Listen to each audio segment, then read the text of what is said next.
भेंट करे नैहर में अइले न गे वादा करके तू निभैले न गे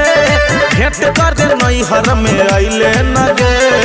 अब कहै छै तू ससुर में आज डर लागै छै ने रिस्क लेबो दाल भात के ऊपर चटनी चोखा देब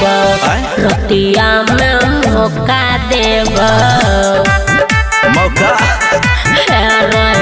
चीजवा है अनोखा देब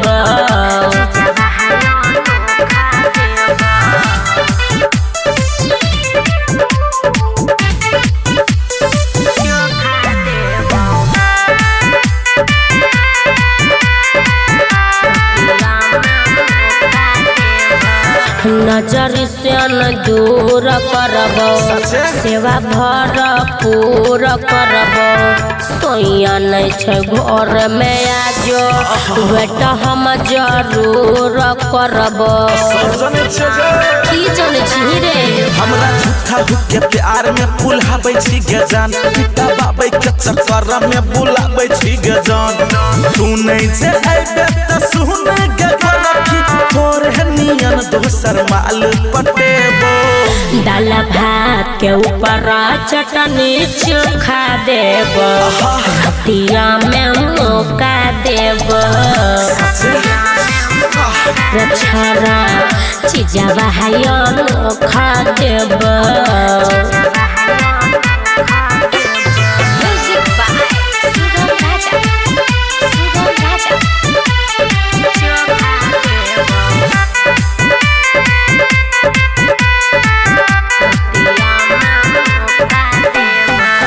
प्यार हम कर छियो रे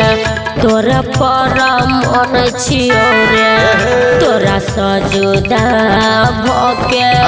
अगिया में जोर छियो रे सन्ना बालू के छोड़ के तू चल गेला जान तोरा याद में रोबै छियो गे साँझ बिहान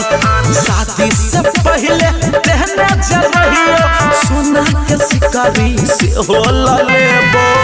दाल भात के ऊपर चटनी चोखा देब रोटिया में मौका देब मजा चीजवा अनोखा देब सब देबो रे अगर सुनै छ ससुरा में भैंसो पोसे छो सही में रे तले सब दिन पात्रे रे ओके।